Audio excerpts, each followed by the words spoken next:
Red, black, plant-based, yeah. Tap in. Hey! Hit the dial, let it spin.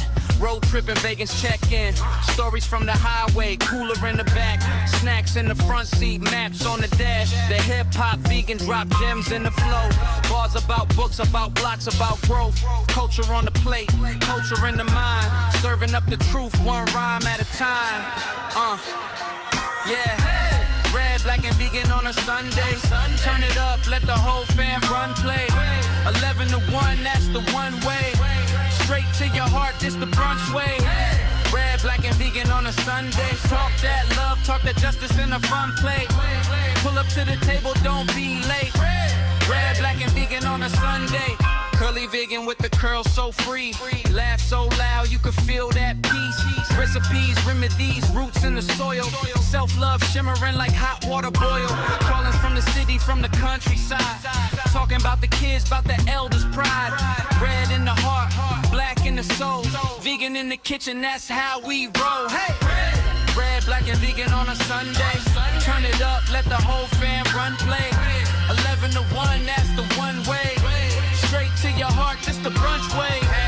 Red, black, and vegan on a Sunday. Talk that love, talk that justice in the fun play. Pull up to the table, don't be late. Red, black, and vegan on a Sunday. Yeah.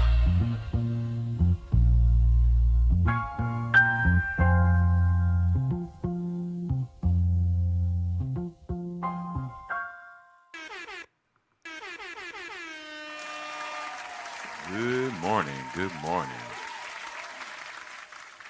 I want to thank everybody for tuning in today, or either listening in later on, whenever you're going to listen or watch. We greatly appreciate it. It's the Road Tripping Vegans, the Hip Hop Vegan. Big shout out to my co-host who is with us this week, the Curly Vegan. Good morning, everyone. Glad to be back. Yeah, we finally got her back in attendance. For those of you who have not been with us, or it's your first time watching, we do have a specific way of what we gonna be doing. Who y'all talking to? Who we talking to today? We got 4 scheduled guests. We got Vegan Street Fair, the largest vegan street fair in the world, from Los Angeles. We got Eris Food Company from Oceanside, California as well.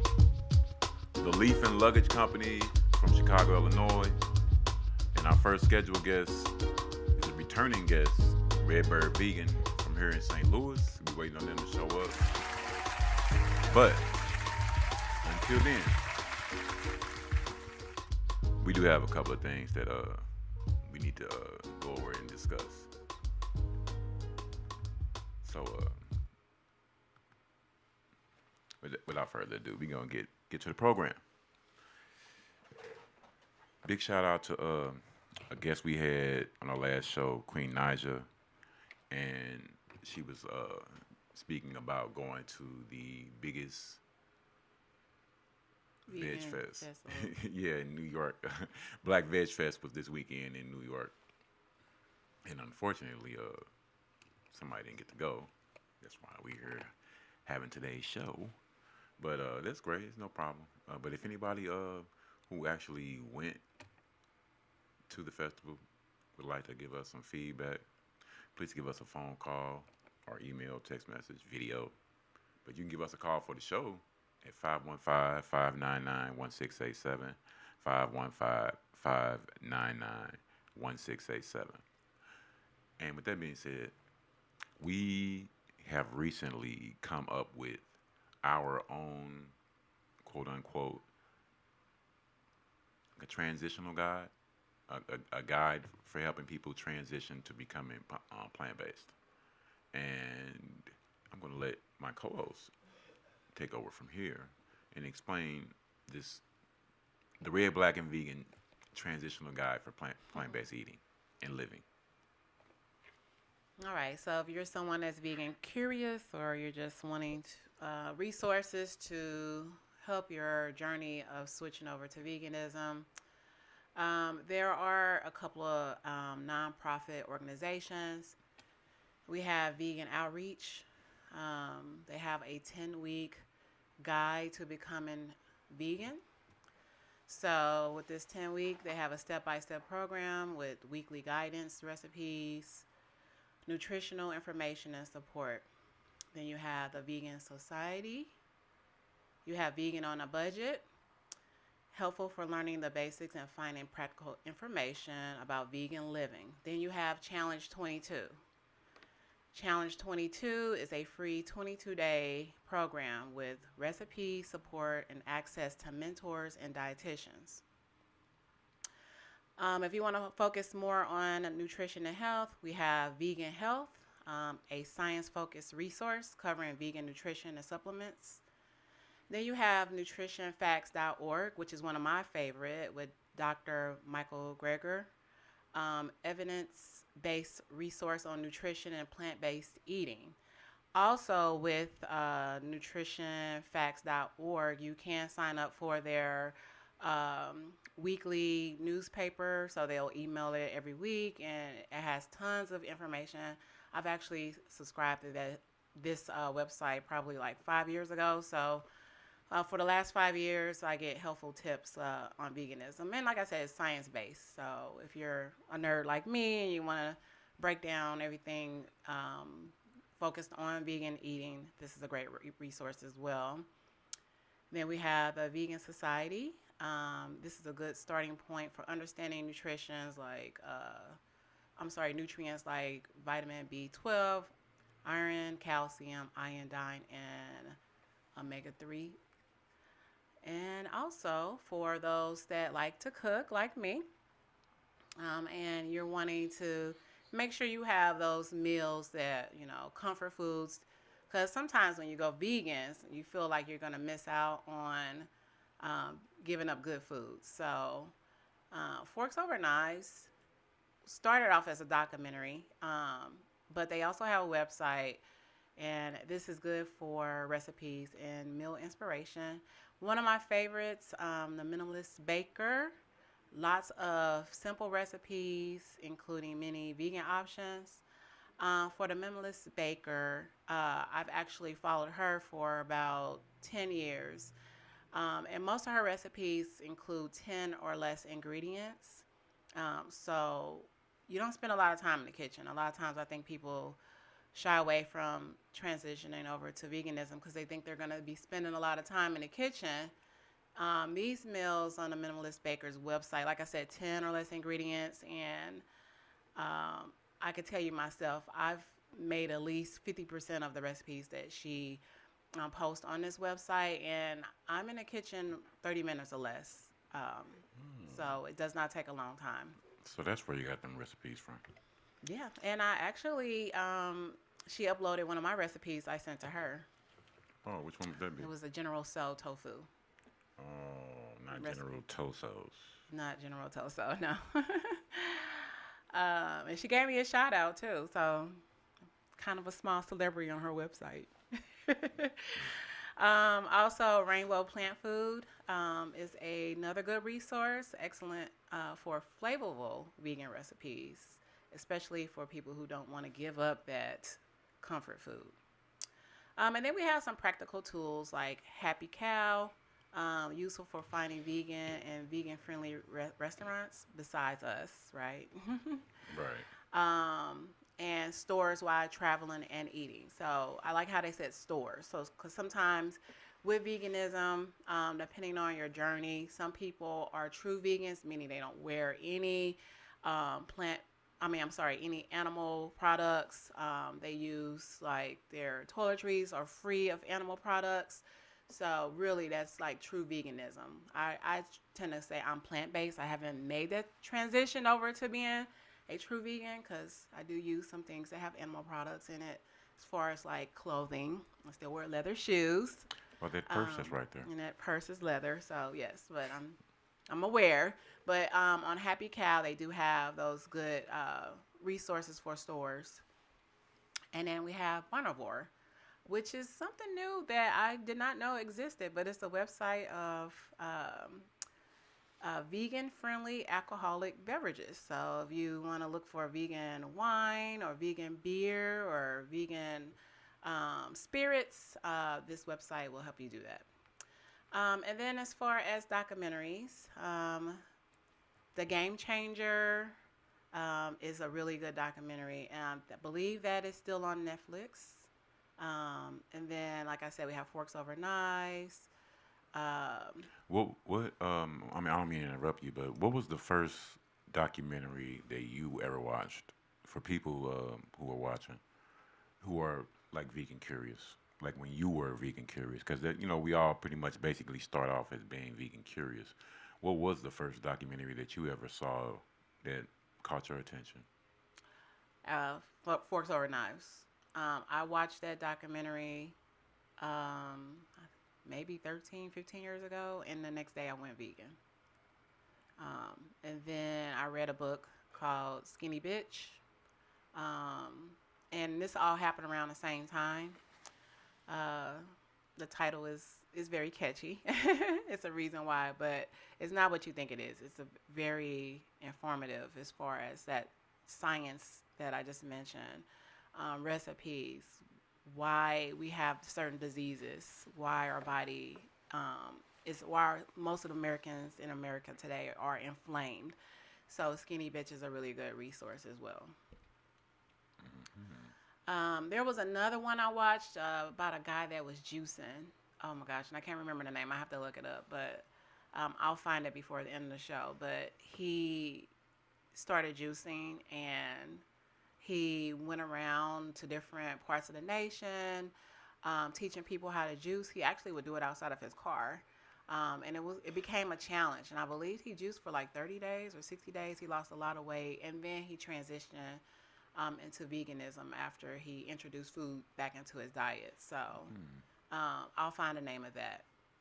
So those are some of the resources that I have um, come up with as far as transitioning over to veganism. Keep in mind that it's really easy to veganize meals. You just swap out chicken for tofu. You swap out animal milk for almond milk. We have plant-based eggs now, so there's really no reason for you to suffer when it comes over to veganism because you can still enjoy those comfort foods. You just have to educate yourself, make sure that it has broth, make sure it's not chicken broth, make sure it's vegetable broth. So you do have to educate yourself. You have to be able to read the labels.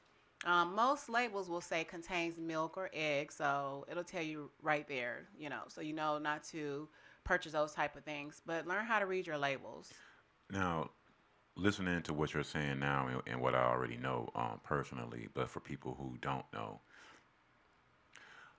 once you saw Forks Over Knives, I know you said you transitioned the next day. When did it click in your head, or when did you realize or notice, like, man, there's like a lot of research that I have to do? You know what I'm saying? Like, as far as when you start getting more into the effects of what certain foods have on your body, or just reading labels, or just like I said, just realizing and noticing like there's a lot of research involved in this.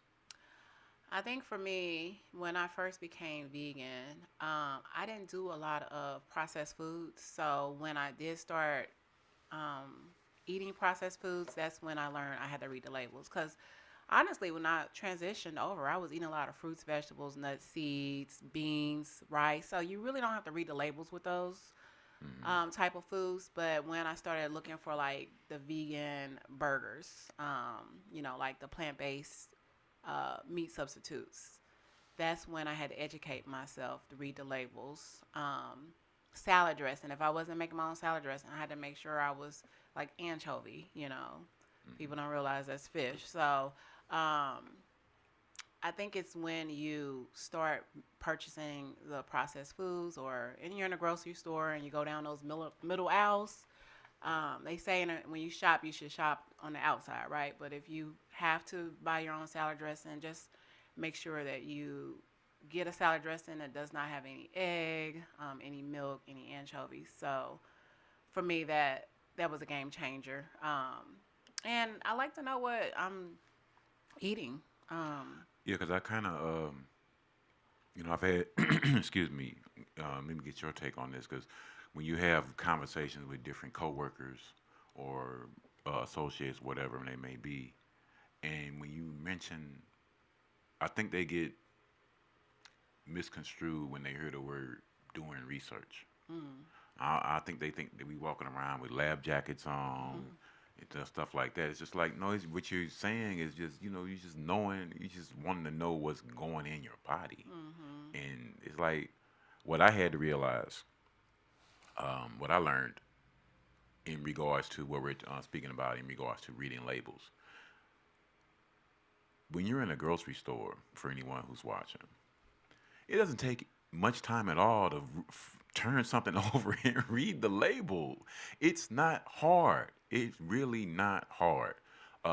Speaking to the vegan curious, one thing that I learned from this lady across from me, um, something real quick to look for is just look for milk and soy, or is it milk and what? Milk and whey, milk, mm-hmm, soy, milk, whey. If mm-hmm. you see those, immediately, just leave it alone. Or on the front of the package, if you see the leaves, it's good to go. Look for the leaves. I mean, they can't put the leaves on there if it's not. That's the whole thing. You know what I'm saying? When we say the leaves, we mean the logo for letting people know that something is plant based.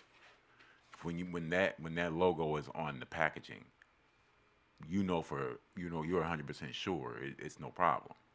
But when you don't know, when it hasn't been stamped like that, then you have to flip this over and let me know what to look for in regards to either high or low sugar levels, Mm-hmm. um, anything that could be detrimental, or just like you say, just wanting to know Seed oil, s- you, the seed if oils, you care. I mean, wanting to know yeah. exactly what's in whatever product you are eating or consuming. Um, it's really not that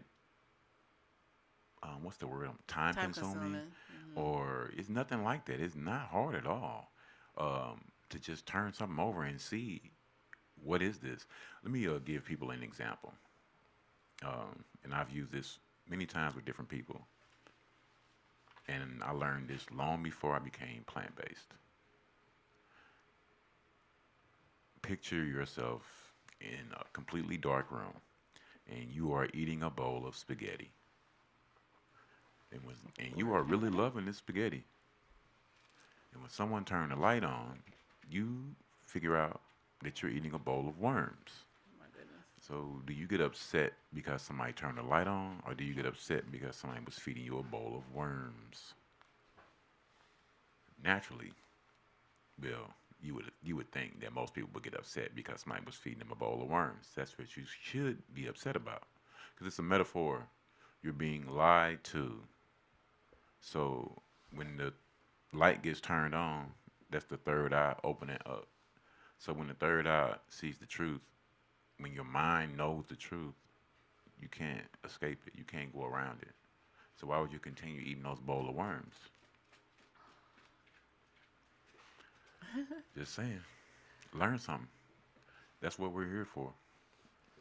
To help people learn and experience what it's like living and eating plant based. Big shout out to a good friend of the show, A Good Day to Be Black and Vegan. She was on a few months ago. Uh, Earlier this week, saw her with a post about a new establishment in St. Louis called Brodo. Um, Unfortunately, they were sold out of food when she went there. But when I went early in the morning, they weren't sold out. Big shout out to Brodo. They're gonna be on the show in the future. Um, they got some like lentil fritters, It's so hard to explain how they taste because they taste so good. We had a long, nice conversation. Me and the owner, so Patricia and her husband, they're gonna be coming through as Curly is having problems with her phone and camera. But that's cool. Um, Big shout out to another future guest coming through the show. Coming to the show, Ma- Madrina, Madrina Vegan in KC. They also got a location in New York City, but they will be coming through the show. Coming to the show soon. We had a great time in Kansas City at their location, 1881 Main Street. Um, Yeah, yeah. what part of town was that? Downtown. Downtown? I don't know. You think like was it Crown? That's not Crown Center, is it? It's What? actually maybe like What? 5 blocks. So Crown? it's Oh, kind of like on a border of downtown and midtown. oh, okay, okay. Yeah. Yeah, they had a nice location, kind of hidden, but the ambiance was real nice. Was 3 weeks ago today? Yeah, Three because we weeks went ago to the today we was there. grandkids. Yeah, they Yeah. was real nice. A big shout out to the guys that we met there too. They supposed to be coming on the show. Damn, I forgot the dude's name. Matter of fact, he sent me. He think he called me, but my number, my phone rejects calls from numbers that it hasn't communicated with before.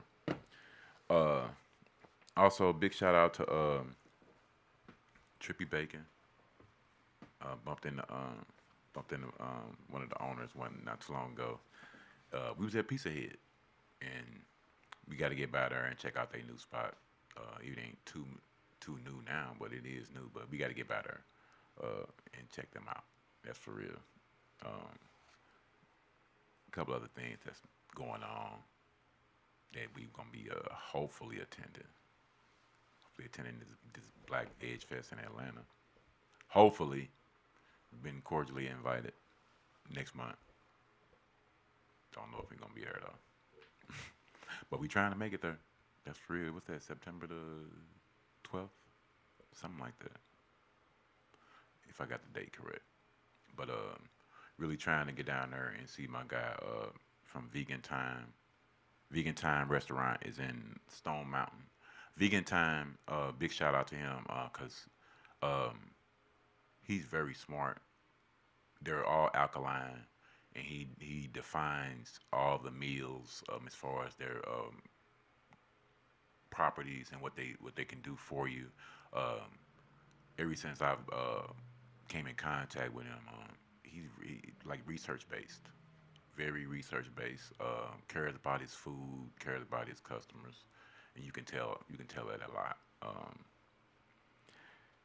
And don't look like our first guest is gonna be coming through today, which is cool. 'Cause they was already here before, but they were saying that they wanted to come back because they felt like they were a little in their shell. They wanted to come out a little more. It's cool. Hey, They want anyone a who's a do over. guest can always come back because we all family, just like that. That's for real. Um, it was a certain restaurant that I did want to say something about, and man, it has escaped my mind. It was something else I wanted to speak on with you too. See, that's why I smoke too much. So, anyways, while you were thinking about that, I wanted to piggyback on what you were saying as far as reading the labels. We were talking about earlier. Hmm. So there are some good resources. There's a couple of apps that you can download that will scan the labels. Um, One is called Bobby Approved, and then we have Yuka, Yuka.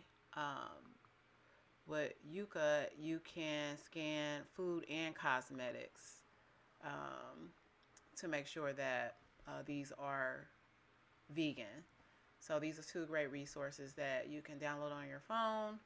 And like I said, you just scan the label. So even if you read the label and you're not sure of something, um, these are two good resources.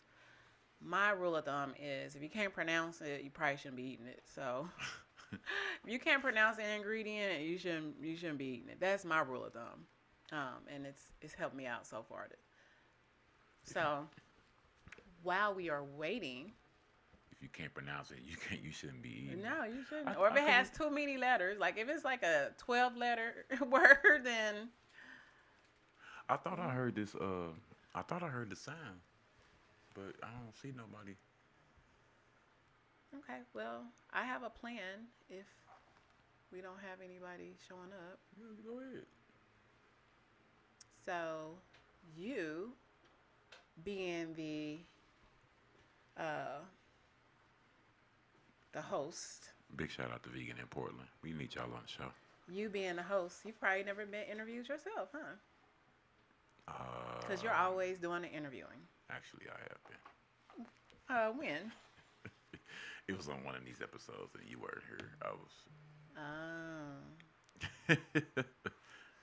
Wait a minute. Hold on. This is somebody saying the link ain't working. Saying they waiting to join. Hold, Might hold on wanna for a get your second. producer. Leaf and luggage. Justin, are we ready?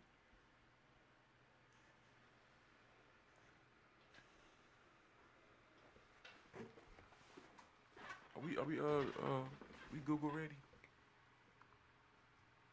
There's somebody. I knew Did it beep? I didn't hear it beep. Yeah. it was like real faint. I knew I heard something. I'm not crazy. There you go.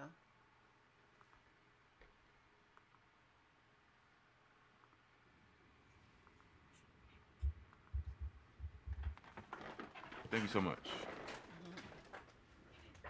Just in time. Good morning. Can you hear us? Yes, good morning. Good morning. Oh, right. Welcome. Thank you for taking out time today to join us. Thank you for inviting me. Yeah, we're gonna do this the proper way. Who y'all talking to? Who are we talking to right now? This So- would be the Leaf and Luggage Company from Chicago, Illinois. This is Miss Tony from Leaf and Luggage.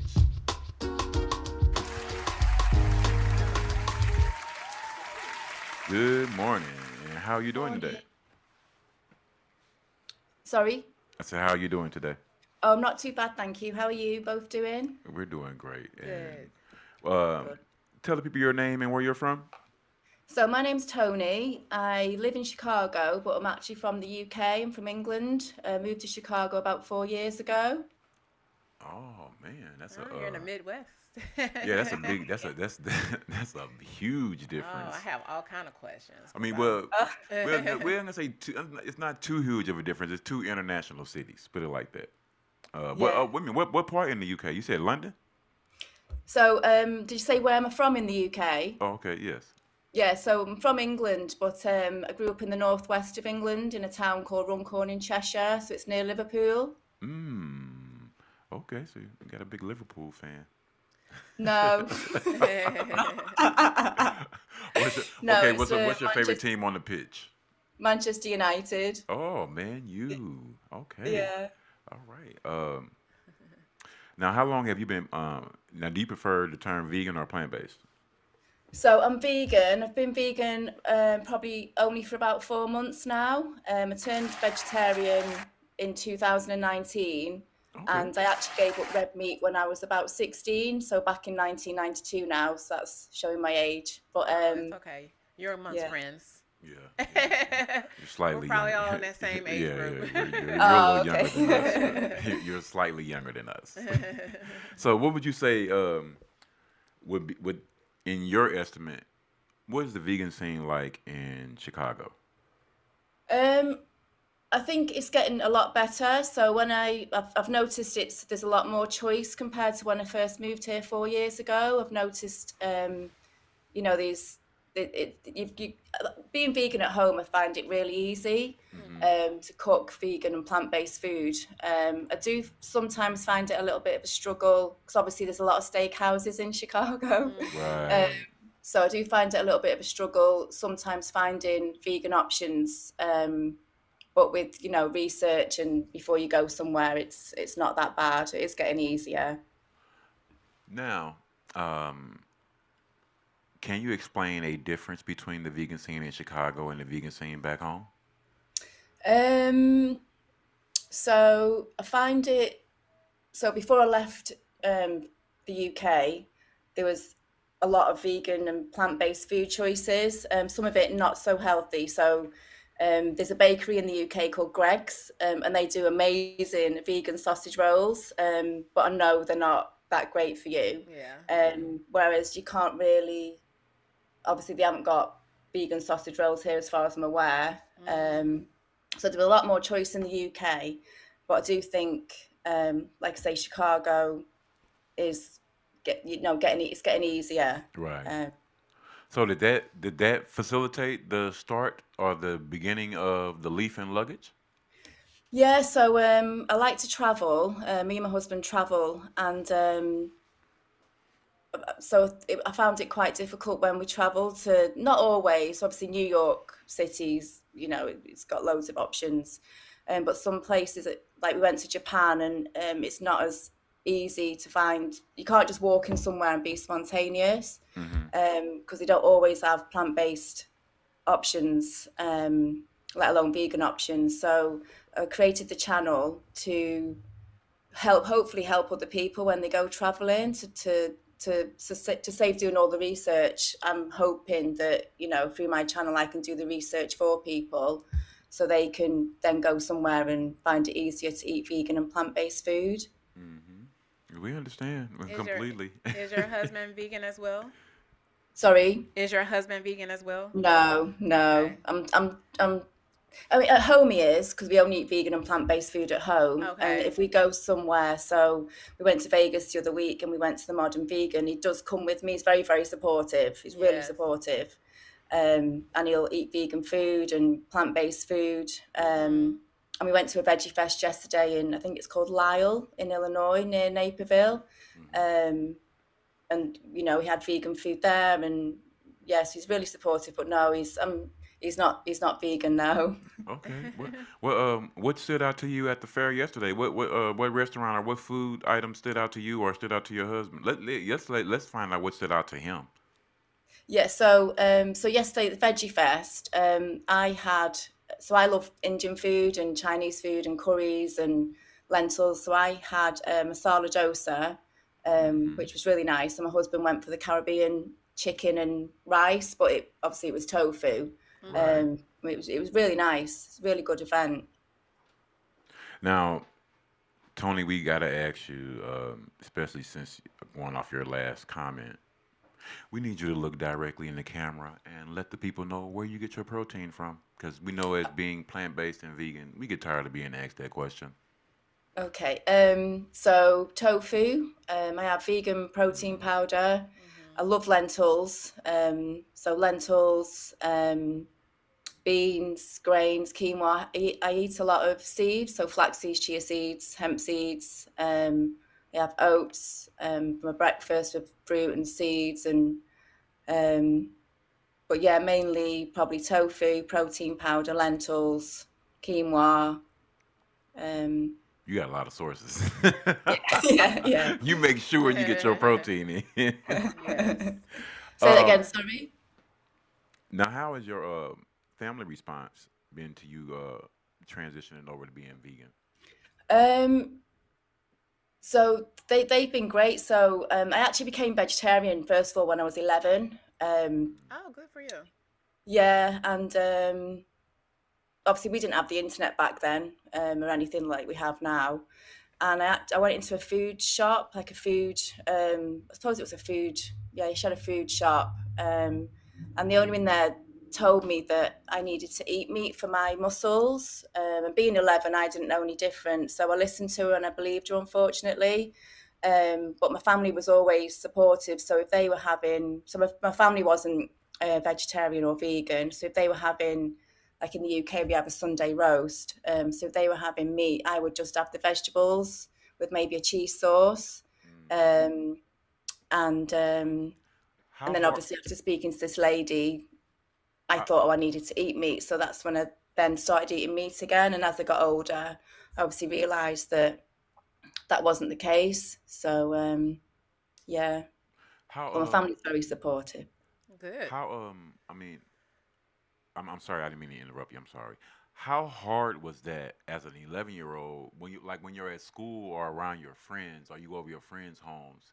How hard was that being vegetarian? Because you know we have people who are raising children as vegan or vegetarian, and some people who want to, and they think they may already have it in their mind that they can't do it, or they think it may be too hard.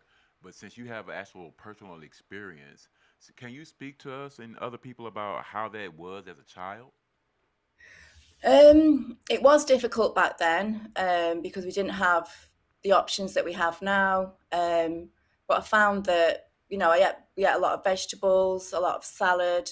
There was something back then called bean feast. I don't know what was in it, but I used to eat a lot of bean feast. And it was like soy meat but dried, and Okay. then you would add water to it, so you could make a bolognese Yeah. out of it, or it's more like I suppose it was a vegetarian or vegan Mhm. meat sauce.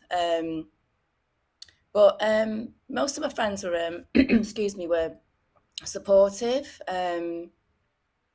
because they knew I loved animals as well and things like that. So it wasn't too bad. But after speaking to that lady, I started eating meat again because I believed her. Um, but then when I got to about 16, I gave up eating red meat. Right. Yeah, she didn't know what she was talking about.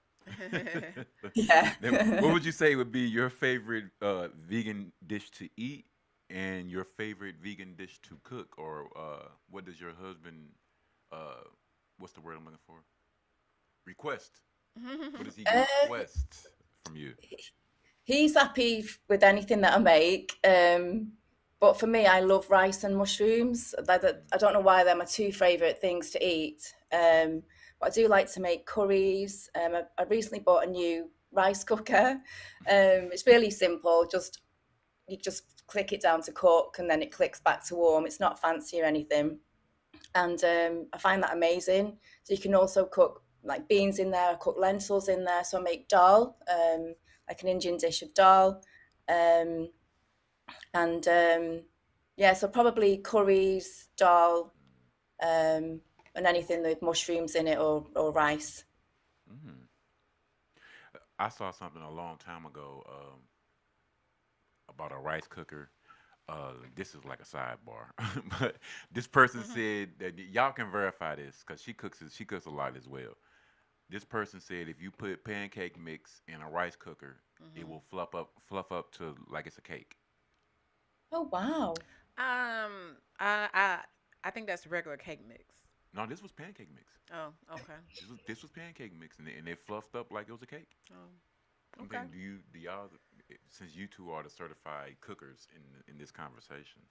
Um, it depends on if you use baking soda or baking powder. So Mm, anything with baking soda is not going to rise like baking powder. So okay, it depends on the main ingredient. That's the science of baking. So all I right, don't know. I have to try it. all right. Well, we gonna see. I, Tony, I do have a question, go ahead. Tony. What was the name? What's the name of your Instagram page? Was it? Is Oh, it? it's called the leaf and luggage. Okay. Okay. I just wanted to verify that. Yeah, Oh Thank you yeah, they okay. got a nice little logo too. Get, for. yeah, for her, they got a suitcase with some leaves. So we gonna talk about the suitcases then, right? It's just So one this suitcase. It's just one suitcase. Yeah, Oh, okay. it's just All one right. suitcase. What Okay. would you say, Tony, would be your favorite fruits and vegetables to eat? oh, I love berries. So I love strawberries, raspberries, Hmm. wild blackberries in general, blueberries. I love pineapple, mango. And I think it depends on how I feel. So the other day, I really fancied oranges. So I Hmm. went and got some oranges. But I think my favourite are, I prefer softer fruits. I still like apples. Okay. But yeah, I tend to favour more of the, yeah, softer fruits. Okay. Um, vegetables. I love all veg, but probably I love cauliflower and Hmm. broccoli. I think they're my favourites. And peas, because I can put peas in anything. Right. Um, Now, with you guys having an emphasis on travel like we do as well, what's some of the best dishes you've had on a trip, whether it been whether European island, uh, the continental United States. So what was that? Where have I? Say that again? Sorry. What's one of the best dishes that you've had Oh, on a vacation? wow. That's a really good question. We went to Maui uh, a few months ago, and I know it's not a whole food, plant-based diet, but in the hotel they made an amazing, I think it was an Impossible burger, but it had pineapple on it, and that's the best, I suppose, plant-based burger I've ever had. Oh Uh, wow! I might have to go home and yeah, make that when we leave the show today. That sounds it was good. amazing. And then I think, Barbecue sauce on that burger? yes, I think it was teriyaki sauce. Ooh, that's even Um, better. yeah, it was Oh amazing. wow, I'll have to try that. Um, but I don't really know. No, it's too many.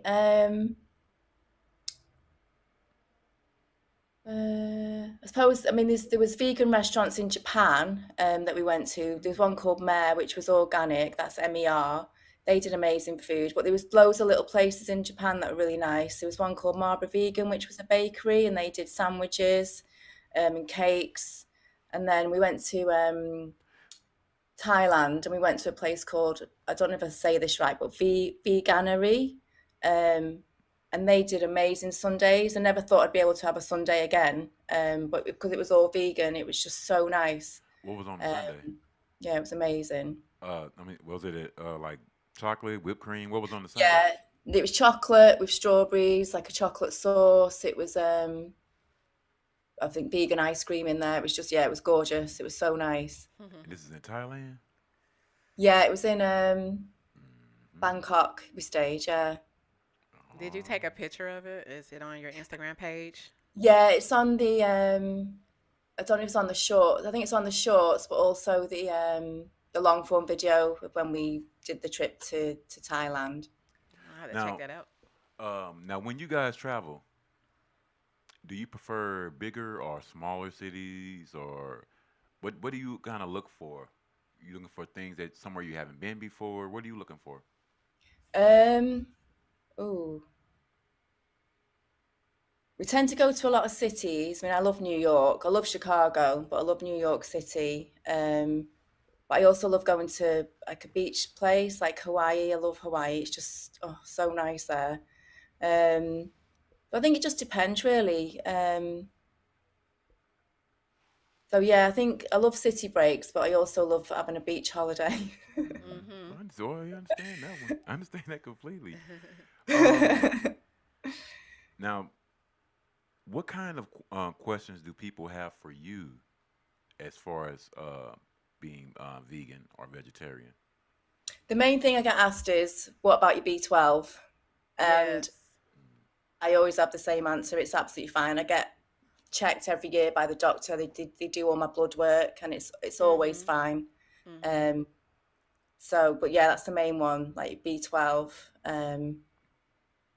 But I'm like, I'm fine. Like, Yes. yeah, fine. Yeah. You ever? And you get that from nutritional yeast, Yeah, right? I was gonna say you ever. Yes. Yep. Y'all ever flip that on people? Like, where are you getting your B12 from?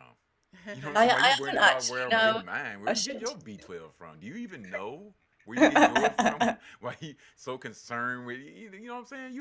Because people ask us questions like that, but you never hear them talking amongst each other. Like, so how are you looking on your nutrients? And Right. they just, you know what I'm saying? It's like as soon as you say this side, it's It like, could oh, just be too, because they're just curious. I I hope wouldn't that look Yeah, no, at is. it's it. very, Yeah, it's they're very just true. Yeah, it's yeah. very true. They're always asking me about my B12 and Mm-hmm. protein, and yeah, I should say, what about you? Yeah, we gotta start doing that a little more. You know what I'm saying? Like I heard that they had mad cow disease on that. Well, look at it this way. I think sometimes they ask because they're curious. They just want to make sure that when they're making that transition over, that they're still going to be able to get the vital nutrients that they're getting from what the world has told us that we need to have animal this, animal that, milk, and all that. So Hmm. I think sometimes they're just curious to know, like, am I still going to be able to get those fundamental vitamins and minerals in my diet if I switch over to veganism? So maybe look at it from that point of view, and maybe not that they're looking down on veganism. That's how I take it away. She's eternally positive. Me and you, Tony, we're gonna keep the cynical part. Oh Lord. So Tony, I have a question. So how has becoming vegan changed the way you think about your health and your body? So initially I did it for the animals. Mhm. I hate the way the animals are treated. So I became initially vegetarian because I wasn't aware of vegan when I was younger. But now, and with the help of the internet, it's just so much easier, and I find that it's just easier to make more food at home that's nutritious, like better for your body, more better all around really. So yeah, it's I think it's great, to be honest, to be able Mhm. to research it and get your vitamins and your nutrition with the help of recipes online. Right. Yeah. And I know you mentioned your blood work. I know for me when I decided, because I was vegetarian probably in my 30s, and then in my 40s I went vegan. And in my 30s when I went to the doctor, he did say that I was at risk for having high cholesterol. So when that was one thing that motivated me to switch over to veganism. So when I went back 6 months later, he did my blood work and he was like, everything's perfect. Oh Um, wow. so I know for me, being veganism has definitely changed my health for the better. Have you had that same experience as well? Um, not so much in that. So I stopped eating red meat when I was about 16. And again, I carried on eating chicken and fish, unfortunately, because I thought I had to eat something because of how we were brought up and what we got told. And by that lady in the nutrition place and health food store. And so, and when I moved to America, I never really had my bloods checked in the UK. It's only when I moved here and they do the preventative health checkups that I started having blood work done as part of my annual visit to the doctor. But they've always been fine. So for Yeah. me, I just thought I'll carry on. And I walk a lot as well. So I work as a dog walker and a cat sitter, and I Mhm. volunteer at a local animal shelter called the Mhm. Anti-Cruelty. And so I walk a lot, especially like living in the city. Yeah. So I find, I go to the doctor each year and I Mhm. get my vitamins checked. I always ask to check my vitamins, especially. Mhm. So I find that it's all been positive. Good. Yeah. That's great. Sometimes people don't realize that the difference between veganism and vegetarianism is, you still consume animal products like Yeah. Yeah. cheese and eggs, so that can lead to high cholesterol. So Right. I just want to Yeah. put that out there. Yeah. Yeah, I stopped having cow's milk and like cow's yogurt. I can't remember when, but slowly started to cut that out because people were telling me about the negative effects of dairy. Yes. So I did start to cut that out before I became vegetarian in Mhm. 2019. So I'd already started to transition away. Mhm. Um, and again, the more you read now, it like you say, it's got high Yeah. saturated fats and things like that in it. Yes. Now, what kind of things do you wish were different, just in the plant-based slash vegan world, in your just in your eyes and in your estimate, what do you wish was different in the plant-based world?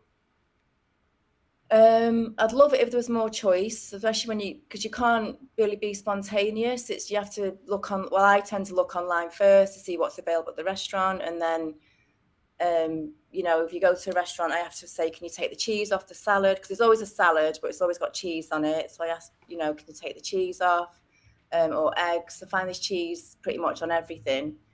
So I just wish there was a little bit more choice. I mean, you've got your vegan restaurants, which are great, but sometimes if you go out with friends, more from the social side of things,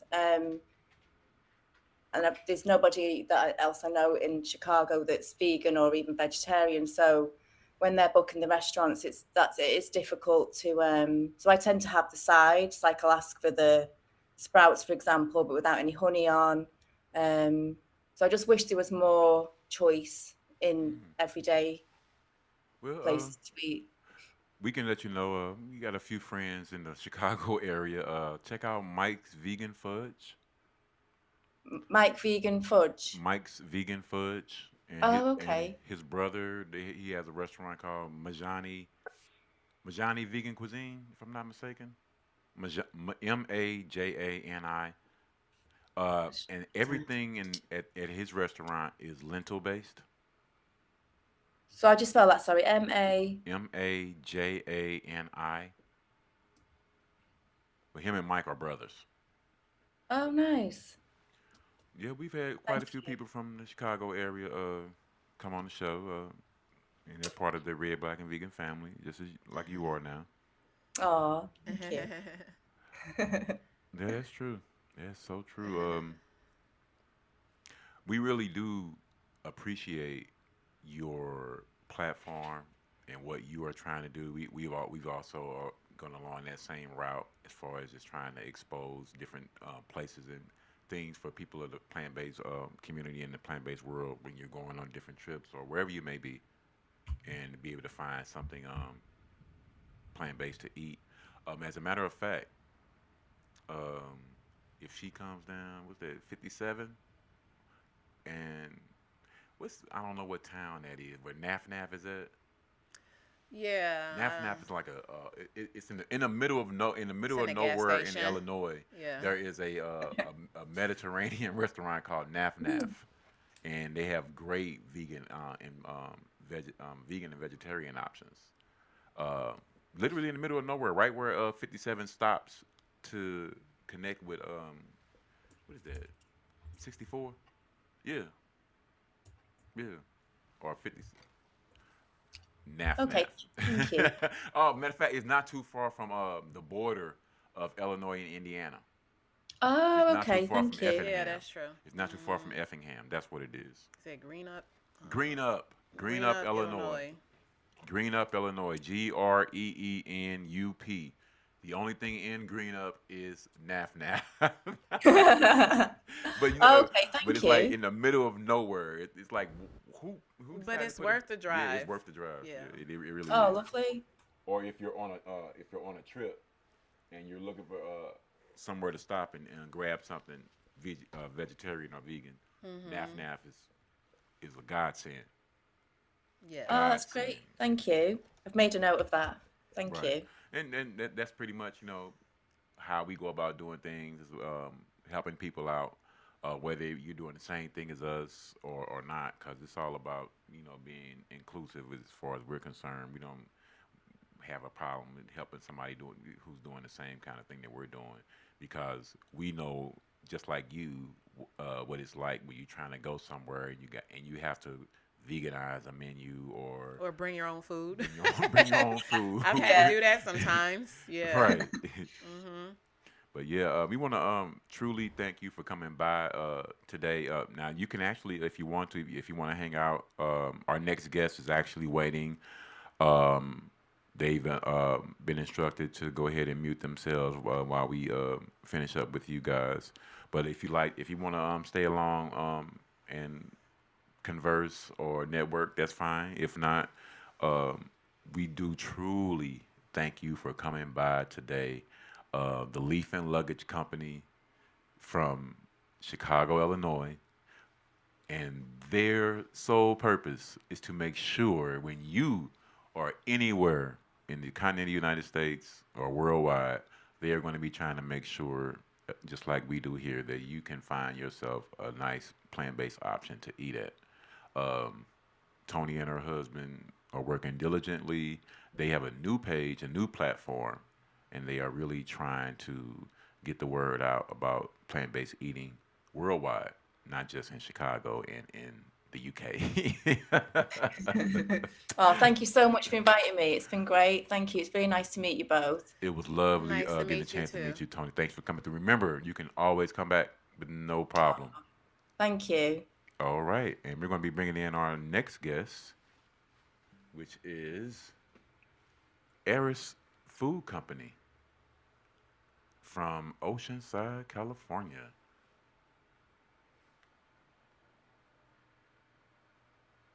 Who y'all talking to? Hello. We're waiting. While we're waiting on Eris Food Company to join the conversation.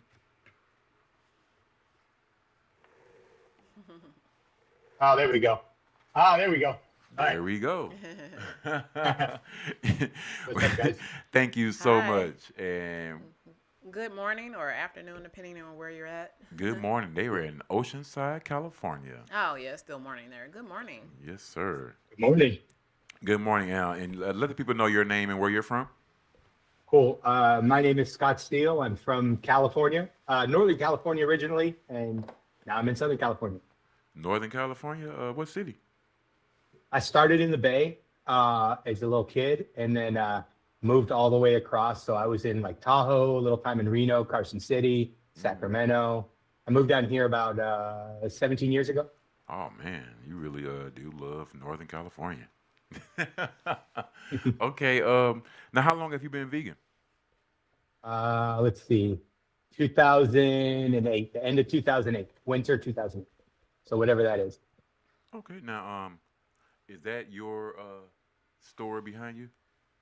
Yeah. Yeah. Okay. Now, you're in Oceanside. Can you tell us like what actual part of Los Angeles Oceanside is in, or is that in Los Angeles? No, we're actually North County, San Diego. So we're Okay. just at the border. So it's like us, and then you get Camp Pendleton, the military base, and then right after that you enter into Orange County. Oh, okay.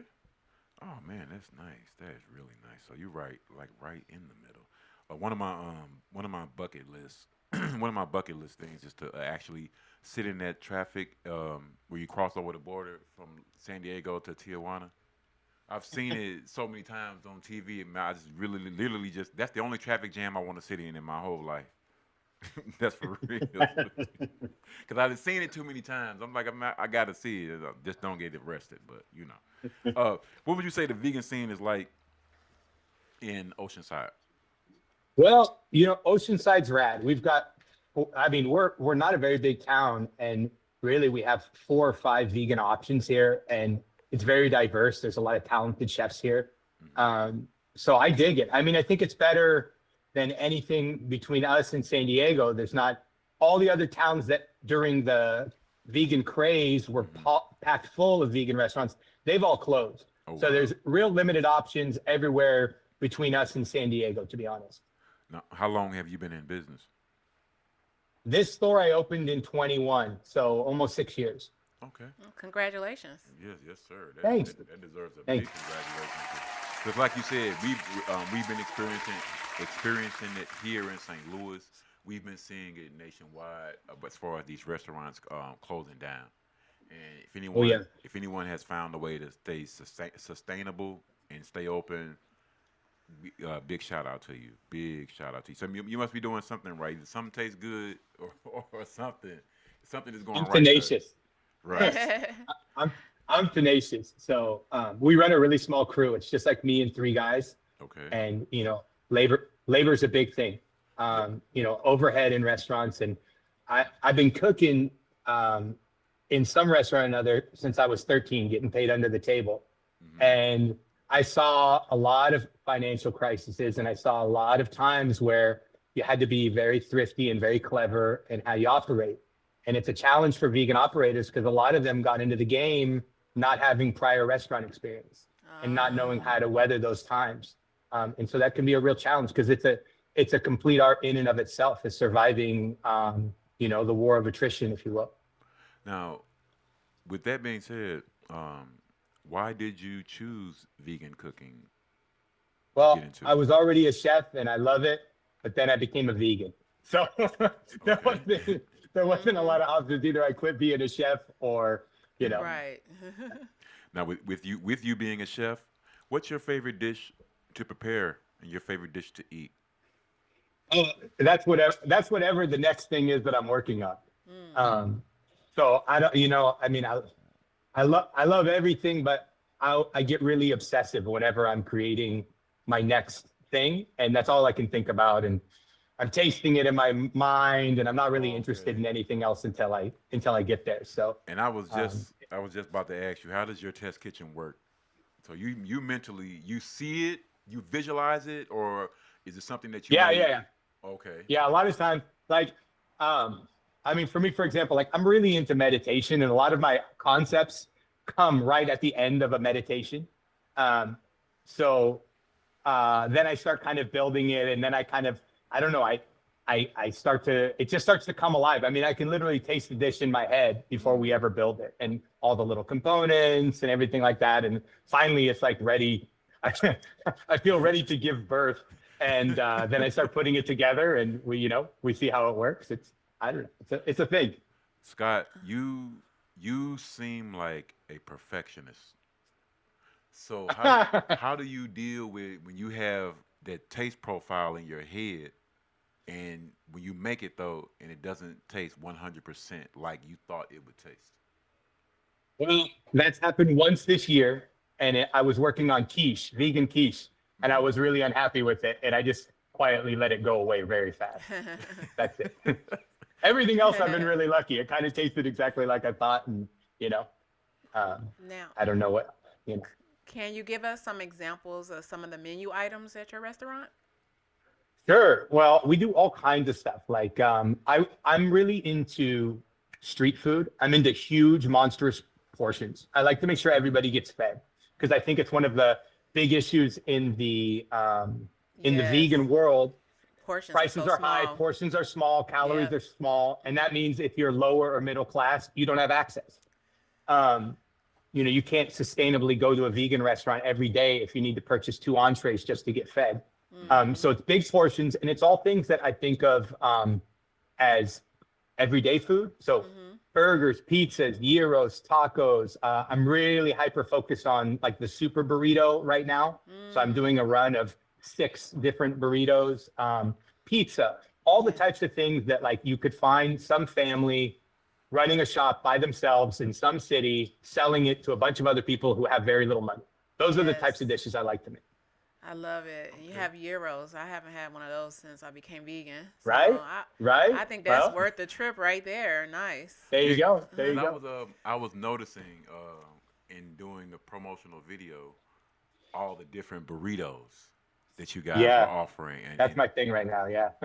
yeah, because can you speak to that a little bit? What's driving that? Where does that come from? So, I used to have this other vegan restaurant that I got identified with a lot, and we were kind of famous for 2 burritos we did there. And when I started this, I wanted to completely sever my identity from that project. Okay. And so people would say, "Hey, when are you going to do burritos? When are you going to do burritos?" And I'm like, "Never. I'm never doing burritos again." And then I don't know, like a month and a half ago, I was like, "No, now it's time. The burritos are coming back." And so they're pretty fun. I've got one called the Soul Crusher, but it's spelled like Seoul in South Korea, and it's a Korean Right. barbecue. And I've got one called the Bodega, and it's like a Brooklyn corner shop burrito with hot pastrami and mozzarella and olive tapenade. And I got the Super Cali because the California burrito is pretty standard, and I really wanted to speak to that. And I've got one called the Jacques Cousteau, which is kind of like a seafood influenced kind of, love affair burrito. And I just dropped the jerk yesterday, which is jerk chicken and callaloo rice and mango salsa and crema. And boy, that one's really good. I really like it. You keep going. I mean,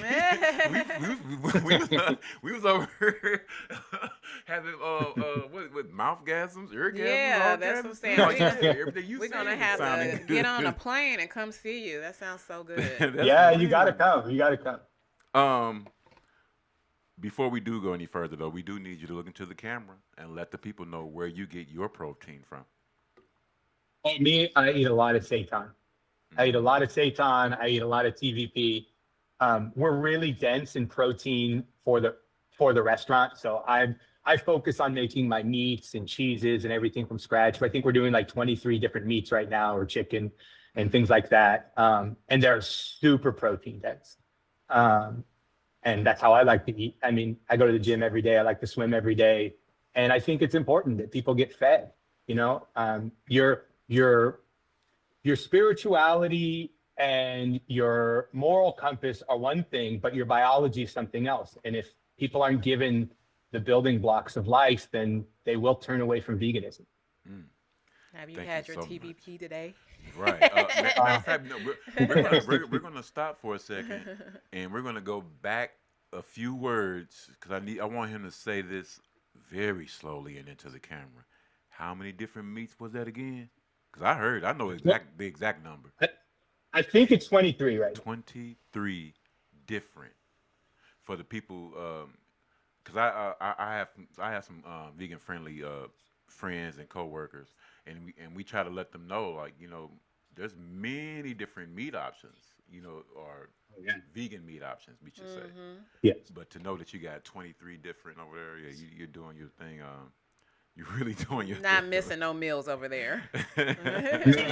No, we eat good here. What's your best selling dish? Well, the dish that best selling is weird. And I always laugh about this because the day you decide to cut back on making enough pizza dough or enough burger buns is the day you sell the most of that item, right? So the P-Mix is inconsistent. Obviously, we have a lot of trust with our customers. So whatever we want to sell can be the best selling item if we talk it up the right way. But the item we're probably like most known for across the board is my chicken Parmesan. That's the one that we get the most like 5-star reviews on. It's kind of an easy home run for the most part for us. And I'm pretty passionate about it. I worked for a lot of Italians growing up, and I take the dish really seriously. I think for me, it's normally I'm like, oh, there's no right way to make a dish, but for me, that's one that I think there's very much a right and a wrong way to make it, and so I'm pretty serious about that one. I'm gonna tell you something that's really ironic. There's a restaurant, one of our favorite restaurants here is called STL Vegan Deli and Butcher, and it's not, as you know, it's a sandwich shop. And I'm having some of the same kind of thoughts and feelings of from that interview, because like I said, he offered a whole bunch of different sandwiches. He worked in Italian restaurants as a youngster, and I had lost my train of thought, and it just came back to me. The reason I brought that up with Chris from here, when you worked at those restaurants, do you think working at restaurants at such a young age helped you and prepared you and laid your foundation for being a restaurant owner now? Oh, 100%. I mean, I did mom and pop and I did corporate, and I didn't really do much college. For me, the kitchens were my college. Even working front of the house was my college. Like, that's it. I knew what I wanted to do at a young age, and I didn't care about anything else. And I learned from all kinds of people who were highly dysfunctional, but very good at what they did. I learned ways to make money, ways to save money, ways to survive. And obviously the industry has changed a lot from, the early 90s, but yeah, I mean, for me, I took it all in. I mean, it's like when you meet people who join the army at 18 and they're hoorahing when they're 75 or whatever. I mean, for me, it was all that. It was everything. Kitchen culture is in my blood more than anything else. And part of the reason that stood out in my head, because like I said, it was the same kind of similar kind of instance for him.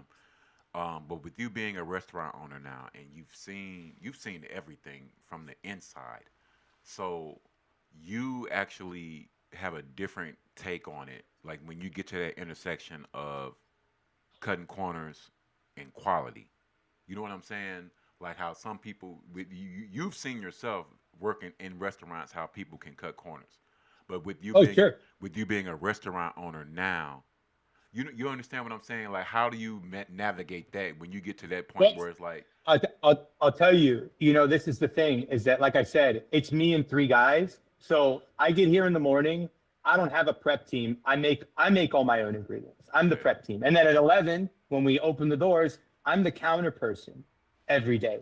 And then one guy goes in the back, and that guy worked with me at my last restaurant, and he knows we don't even have to talk to each other. We already know each other so well, and that's it. I don't need a staff. And to be honest, I'm cheap in every other way that isn't about food. My guests are my people. So the building looked awful for years until we got a landlord that agreed to paint it. I wasn't going to pay to paint it. I got to take care of my workers and buy good ingredients. You know what I mean? And it's not like I'm going out and I don't have to pay for haircuts, luckily. But I don't get anything fancy. I buy my clothes off Amazon or Walmart. You know what I mean? Like, I mean, for me, it's the business. Now I got an 8-year-old and he's super expensive. Yes. I can only imagine. But otherwise, I don't really care. Being in a kitchen 3 blocks away from the beach, and what I consider one of the most beautiful places in the world is good enough. You know what I mean? Like, I get to do what I love. My boss is okay most of the time. Just kidding. But I don't need for much else. So I just try to focus it there and take care of the community and do what I can in that way. But you can't ever skimp with food or people, because that's what this whole thing's about. Now, go ahead. Now, I was going to ask, what are your hours, your restaurant hours? So we open at 11:30 every day, and we close at 7:30 Sunday through Thursday and 8 o'clock on Friday, Saturday. And we're closed on Wednesday. Closed on Wednesdays. Okay. Busiest time? Busiest time right now, it's weekends. It's a weird place because it's the middle of summer and it's super hot here. So sometimes nobody even wants to come out until dinner time when it starts to cool off. It's weird, and it changes all year. Every month it's a different kind of schedule for when people are coming in. School starts in a couple weeks here, and that'll change everything all over again. Now, what makes Eris Food Company different from other plant-based restaurants? Well, we're not different from every plant-based restaurant. We're a vibe. I think that there's a vibe out there, and there's some companies that really do it great. Some of them are like sandwich shops, like you're talking about, like Providence Deli, or Buzz, which is in Providence, Rhode Island, or like Buzz Sandwich Shop in SLC.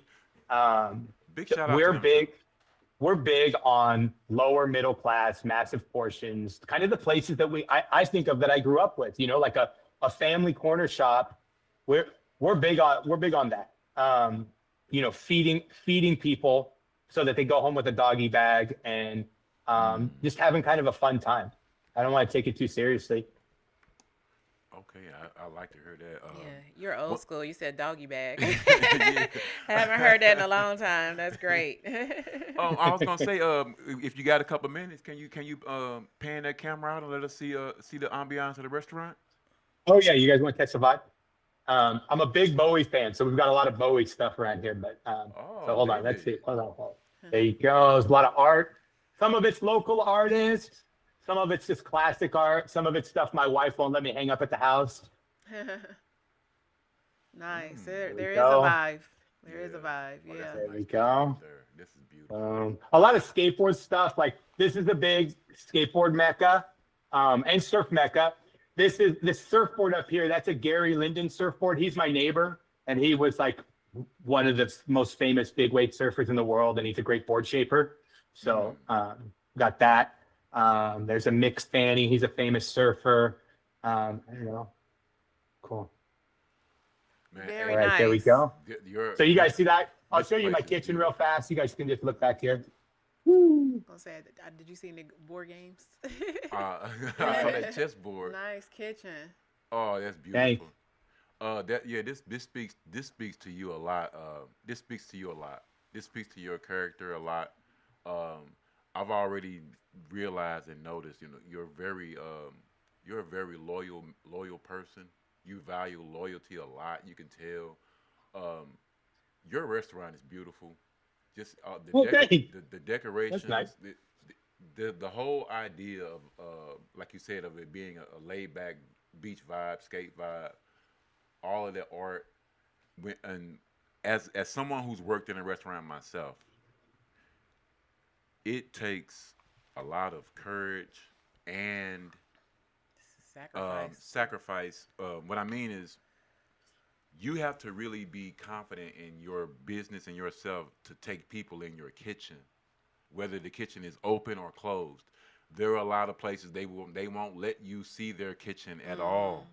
But when someone Yeah. when I someone know those confidently guys. says, No, "Here, man. let's It's go the in the worst, man. kitchen," If you can't show your camera on a podcast at any given time, you need to rethink your business model. thank you. This Right. is, I mean, come on. People are going to eat out of that room. If you can't show it off, then boy, Yeah, you got your have an priorities issue. wrong. Have a You're spending big too much problem. money on Yelp and not enough money on cleaning your kitchen. Eh, Now if you can you big shout out to SDL Vegan Deli and Butcher? They just joined in watching us. This guy Scott Steele, he's just like you guys over at STL Vegan Deli and Butcher. Matter of fact, he's a big heavy metal fan though. Instead of with you being a Bowie fan, he's big in metal and rock. I like metal. I grew up punk rock. I mean, Bowie's for my more mellow vibes, but I grew up a punk rocker for sure. Oh, okay, yeah. You need to give it STL Vegan Deli and Butcher. Yeah, he's got a lot of friends in the industry as well. I know he got a picture with Fred Durst. There's a guy from Guns N' Roses. That's cool. Couple other groups that he had told me about. Yeah, Chris is real cool. Matter of fact, get well, Chris, with that arm. But what can you give? What kind of advice can you give to prospective business owners in regards to hurdles they may have to come clear, or something that just may happen out the blue, and a problem that you got to deal with? Pivot back quickly. Right. I mean, I'm kind of pragmatic, and it's one of these things where you can't. I hate to say this, but I firmly believe you can't come into this industry without a substantial amount of experience, right? And how you get that experience is fine. I chose to do it all on someone else's time. And back in the 90s, before labor laws caught up with us, I'd finish my 8, and then I put another 8 in after off the clock, just so I could learn from everybody around me. And it accelerated my growth. I got where I wanted, or I got somewhere further anyways, for a long time. And then you have to learn how to manage that stuff like that. So I guess I would say you have to understand the tricks and trades of what a corporate environment can give you in the restaurant category if you're trying to do it. You also need to know how to survive as a mom and pop. And generally, you need to learn from people who are far more experienced than you at doing it. Also, don't drink or do drugs, because your system is going to be redlined enough as it is. So you really need to take care of your physical form in order to support what you're doing. And you're talking about a guy who did, well, I didn't do a lot of drugs, but I was a pretty heavy drinker all through my teens, 20s. I pretty much started knocking it off in my 30s, but that'll kill you. That'll kill you, because this industry is deadly enough, like there's so much stress and so much going on. You really have to fortify yourself and your body in order to function at your peak, in order to deliver what's best for your guests and your people. Right. Now, if anyone out there watching has any questions for us or Eris Food Company, 515-599-1687, 515-599-1687. We're currently speaking with the owner, Scott Steele, from Eris Food Company in Oceanside, California. And I did have a question to you about, what's your son's name? Asterix. Asterix? Yeah, it's spelled Asterix. Oh, man, neat. That's neat. Yeah, it's actually a French comic book character, but it okay. also means King of the Stars. So it's kind of like a joke and a destiny at the same time. Right. Nice. So much pressure for him. No pressure at all. Trust me, he's already bypassing all the any goals we could have for him. Oh, He's the great. best guy. Great. I was going to say, what kind of questions or comments do you get from others in regards to wanting to or trying to raise a plant-based child? I'm assuming he's being raised plant-based. No, my son's not plant-based. Mm. And, this is an interesting question. I love to speak to this. I mean, in my household, I'm the only person who is right now. My wife was when we met, but during the pregnancy, she felt she had other needs and she hasn't made it a priority. And I do not necessarily think it's a big deal. I think, so the other part is that two major figures in my son's lives are his grandmother, my wife's mother, who came from the Soviet Union.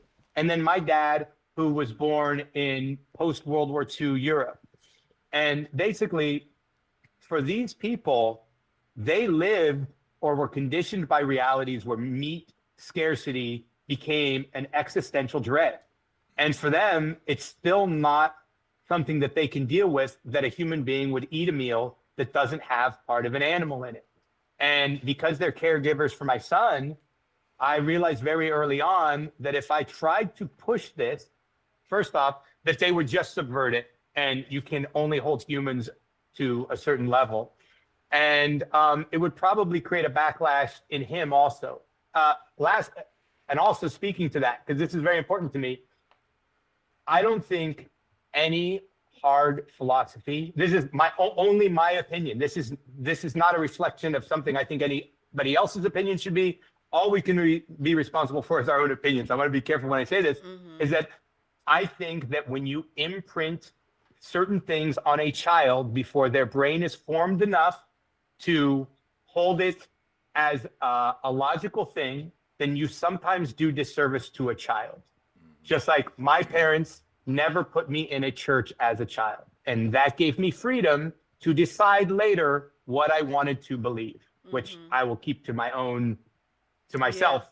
But the point is that I think it's the same thing. I think that my son, by learning from my example and my choices, I truly believe he will choose to be vegan when he's at the age where he can make the decisions for himself. I'm guessing, around 11 or 12. But right now, he's still like a little precious little dude, and he's got to feed what Grammy gives him and whatever. And trying to teach, my dad, who can barely cook as it is, how to do anything other than, the 4 dishes he knows, that's difficult, So I think that veganism is a highly personal choice. I hope more and more people will make it. I think that choices will be removed. Sorry, I'm going to kind of rant, but I think that the decisions that this administration are making right now are putting so many meat eaters at risk that we may find that contamination or other things will cause a huge surge towards veganism in the near future. Yeah, Yeah, totally agree. I hope so. Right? Yes. Even though you have some people, what I've noticed, I would like to get you guys' take on it, who act like a cleanse from lettuce is going to kill them. Yeah. It's like, are y'all serious? Y'all acting like y'all really going to die from this lettuce? Like, I don't want them to get cleansed out. Some of the comments that I heard from people in regards to this parasite that the number one prevailing comment is, now we can't eat salads. I'm like, it's just saying it's going to cleanse That's the only you. way you can eat a salad. What happened to kale and spinach and arugula? Right. So many other resources out there. That's what they say. Yeah. Yeah. And, it's just one of these things too, where, and this goes back to the idea about what, veganism in general. Like, you see two different types of people, right? There's what we think, and I don't want to get too much into the super semantical parts of what veganism is or whatever, because I think that definition, again, is something each person is going to hold sacred. But I think that if you are vegan for health, the definition of health literally changes every day. We've all been on this planet long enough to hear that every ingredient that we were told was healthy all of a sudden became the biggest bad guy in the diet. Right. And it's a moving thing, so that there's no way you can constantly decide what it is. You'd have to change what you eat every day. But on the other hand, if you just say I don't want to participate in the circle of death of the consumption of creatures who had mothers, then that becomes a much easier framework in order to go through. And for me, it's a pretty, easy philosophy to hold on to. I just feel like, without again getting into anything too deep, I think there's a karmic wheel, and I don't think we're on this planet to eat animals. I think that, Paul, can I say something else? Sure. Yeah. I think that there was a very specific time on the cycle of this planet, depending on what your belief system is.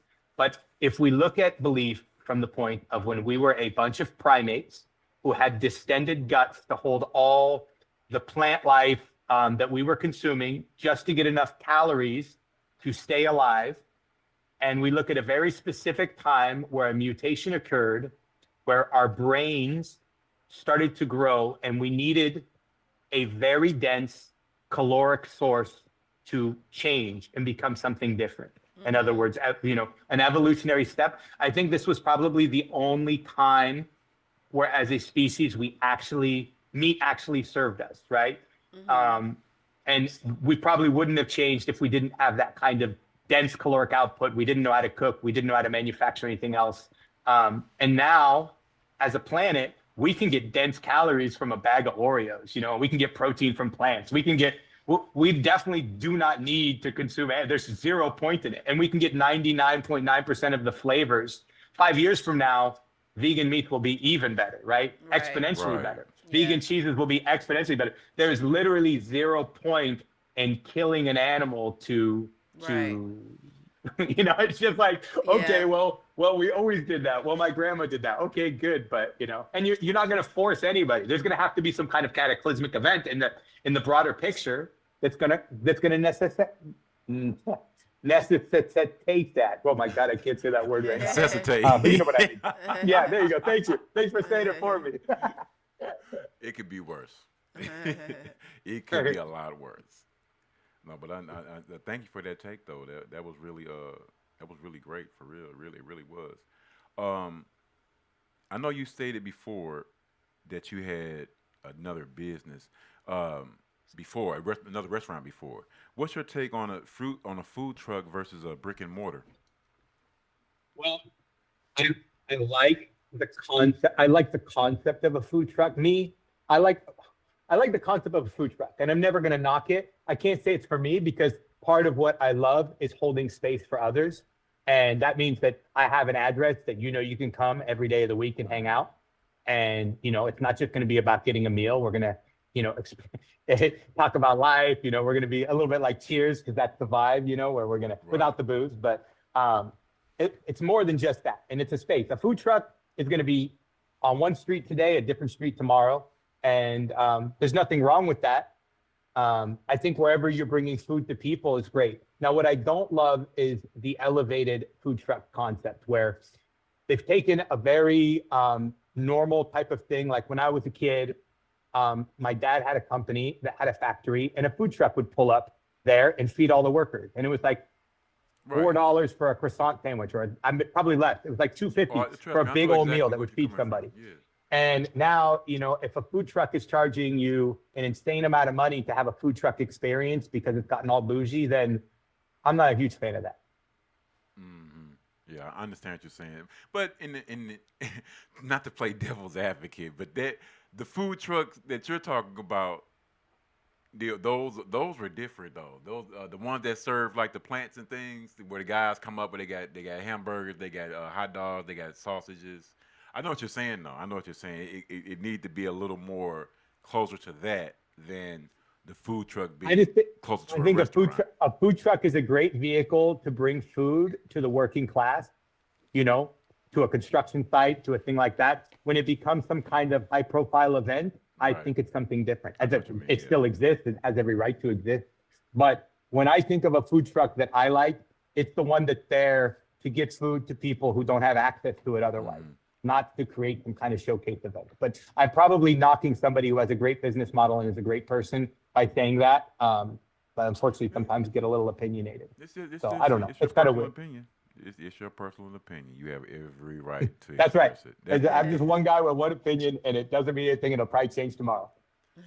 And that's why we have the Red, Black, and Vegan podcast. So you can come here Right. and you can state all All of your views, opinions and your however views. you choose. Yes. Whether you know, This is a safe space. right. Mm-hmm. Thanks. In the Thanks, plant-based sir. world. If you Mm-hmm. come in, anybody else coming here talking that meat eating stuff, then we're gonna have some issues. That's for real. Um, I have a question while he's pondering over there. Yeah. Yeah. What does the future look like for your restaurant business? that was my question. Oh God, who knows right now? You know, it's like, I mean, we just keep doing it. I don't really, I don't really think about the future. I'll be honest. I've done multi-unit, and I don't like it. I'd rather just like, you know, a lot of my family is European, and you always see in these tiny little towns some guy who has the bakery or whatever, and he's always closed on Mondays, and he does it for 40 years. He doesn't try to go multi-unit. He doesn't try to stay out of his lane. He puts his kids through college. He does his life. He retires when he wants. I just truly believe in like the American version of restaurants are like, oh, when are you going to open another store? And it's like, why do you have to open another store? Yeah, exactly. You know, why do you have to do anything else? Like, just make sure that what you do every day is something you're proud of. Like There for you me, go. I don't want to have a model where I don't make my own ingredients. I like making ingredients. Mm-hmm. You know, I've had businesses that were big enough that it's like my job was to do stuff from the office. And I'm not in this business to sit in an office. Yes. I want to make food and I want to hang out with customers. And if I Yes. can't do those two things, then I don't want to play. You know, There you It's go. like, There you go. I love it. I love it. Two things. The first video that I saw, was that staged? Where the girl was doing a video. Then oh, the guy- Lydia, yeah. That was totally fake. Yeah, of course, that's me. So yeah, of course, That's I'm why not your gonna be face look knocking familiar. vegan I'm food, like, you know? man, It's this like, dude, he like the dude yeah. from the video. Yeah. I think it might have been the marijuana that was making me think that was real, but that was a nice idea. I like concepts when people you can tell that they're using their creative being. Yeah, that was really nice. That was smooth. It had Yeah, me fooled at first. I'm really lucky to have her as a friend. She came in here, I don't know, like a year ago or 2 years ago, and she's just like, oh, I make videos. And then she made a video about actually my chicken parmesan dish, and it blew up. You know, I mean, it was huge. And then we've just kind of had like a friendship. And whenever I have some new menu items, I'm like, hey, do you want to come down and eat for free? And you know, she's down and she makes a great video. And this time she's like, I have this concept for this video I want to do. And I'm like, oh, cool, go ahead. And then when she gets here, I realized that I'm also supposed to be in the video. I'm one of the characters. And that was a bit of a surprise.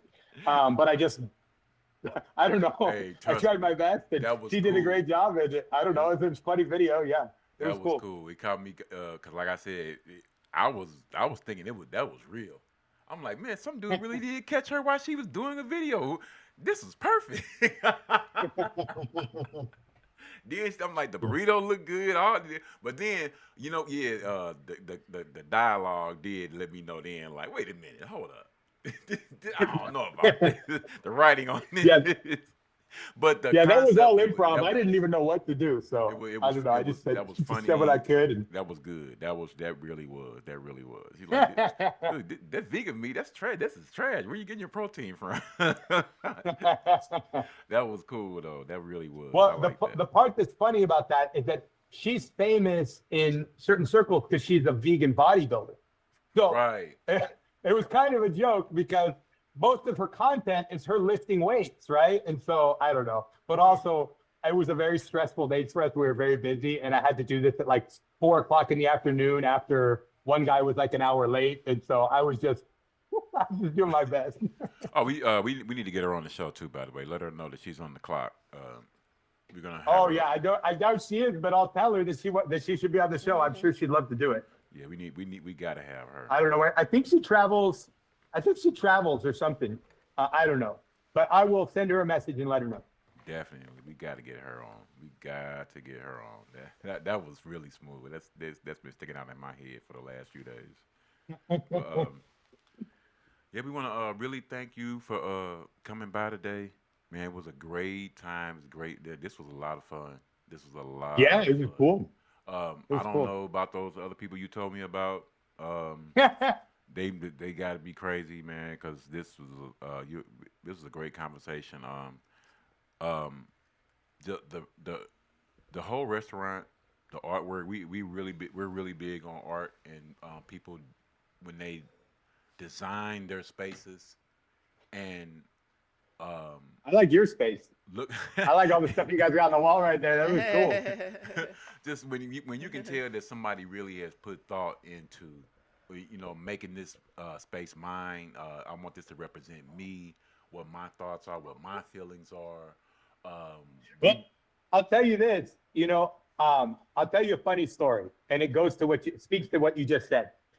I named the restaurant Eris, and Eris is the name of the Greek goddess of chaos.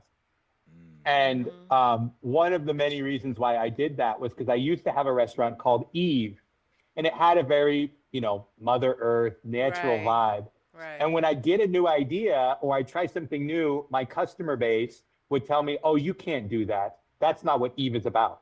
And it would drive me absolutely batty to be told what I couldn't do by my customers. And so I said, well, if I name my restaurant after the goddess of chaos, then I can do whatever I want every day. And that's just part of the brand. Yes. And it also speaks to how I decorate the space. I just put whatever I want up on the wall, and doesn't need to be any theme or anything else. There you go. I love it. Now, do you ever you were kind of going kind of fast, or were any of those album covers or CD covers from Bowie? So there's a great story. A bunch of these are original concert posters from a bunch of shows in the 60s. And it's a collection that's, for sale in the shop. It's on loan to me. The guy who originally collected them actually was at all these shows and got them at the original show. So if you look, let me see, we'll go up here. You can see I've got some original Grateful Dead over here. We've got Quicksilver Messenger Service, Flat and Scrubbed. Let's see, let me get over here. What do we got here? We've got a Nitty Gritty Dirt Band. There's a bunch of stuff. I've got a Fine Joan Jett over here. I've got a Pat Benatar. I've got the Bengals over there. Yeah, there's a lot of music stuff. Oh, that's great right there. That's great. From the actual concert too? You can't beat that. Yeah, those are all the originals from the shows. And over the years, I've bought about a quarter of them from the lady who's selling them just because I like them so much. And then I do have a bunch of record albums down here too, just rando stuff. We sometimes spin records here, not all the time, and it's not a regular thing, but it's been a regular thing at times. So a lot of the extended version of Let's Dance. What? The extended version of Let's Dance, which is like 12 minutes. Why not? If anybody it's ever one of the heard great it. songs. It's just as good as every single other one of the songs that I love. Oh, Let's Dance, that's my jam. Don't get me wrong. Oh, You Pretty Things is my favorite song. And then Life on Mars is my second favorite song. Now, we were supposed to have another guest, the Vegan Street Fair. Have you ever done anything with them, or have you thought about doing anything with them? No, and I'll be honest. Again, I'm going to say something highly unpopular here, but it's my own opinion. The vegan fairs have been great over the years in bringing great awareness to veganism. But right now, while we are suffering from this war of attrition, the fairs take money out of brick and mortar's pockets, and brick and mortars are closing every day. So we've got to decide what's more important. So it's a challenge, right? We want new artists to show up, and we want them to be able to have the access of doing a pop-up at a street fair. But I'll tell you, every vegan restaurant in San Diego goes dark on the day that there's a street fair. Yeah. And when they're barely keeping the doors open as it is, it's a scary thing. So yeah, we could all go to all the street fairs and we could participate, but the buy-in fee and everything else, when we're already paying rent in our building, ooh, it's a challenge. So it's a weird thing. I love that they exist, but I also feel threatened by them right now. Right. It's almost as if you would have to go into it saying, I have to make at least $2,000 off this fair today. Yeah, and it's a thing, and our food's great because we cook with our equipment in our space, and I'm not built for that. I hate catering. I did years of it.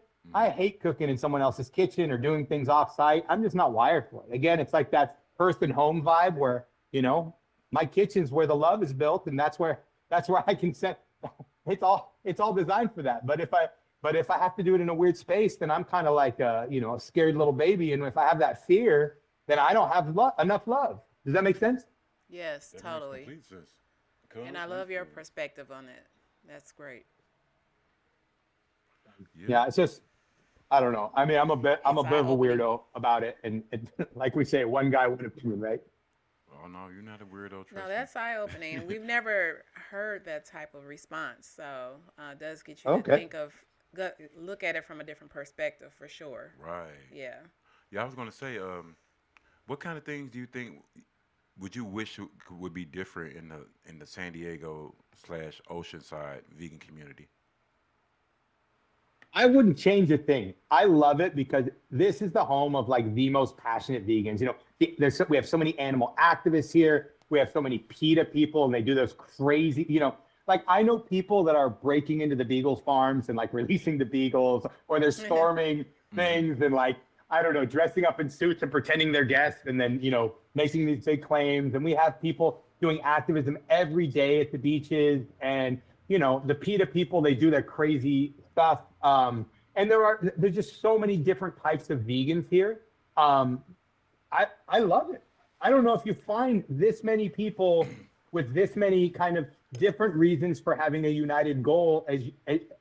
I'm sure there are other places, but here I love the way they are, and the weather's pretty good too. Right. Now, one thing I did want to ask, with you and I being men, how has being plant-based or vegan, how much of a positive effect do you think that's had on your body, on your system of aging per se, versus people? It's a good question. That's a good question. So I think it's a double-edged sword. Okay, you can definitely be healthier, but you can also be a lot sicker. I know a lot of vegans that are not healthy people, but they are 100% dedicated to what they do. You need to be aware. I think everybody does. I think that, like a good example is, what are you going to do if you're a vegan? Are you getting carnitine? Because most people are getting it from meat. So, and nobody's talking about it. Or are you getting enough protein? Or, what are your stress levels like? There's a lot of things that animal products give you biologically available. And if you aren't educating yourself and if you're not supplementing these types of things, then eventually you're going to have a problem. If you're not getting enough calcium, and I mean, like, I'm almost 50. And if you're not getting enough calcium, I don't care who you are, by the time you're 60, you're going to have brittle bone. Right. And vegans generally don't get enough calcium. They're not eating dairy. They're not getting it from other sources. And you have to be really into it. You have to protect yourself. So I think I know that my spirit is strong because I'm vegan. I know that I feel good about it, but I think I have to spend a lot of time making sure I'm getting all the other things that meat eaters get too. And I think we all have a responsibility for that. It's the day that somebody, gets sick because they didn't take care of themselves because they made a choice to be vegan, we give another argument to everybody who says veganism is stupid.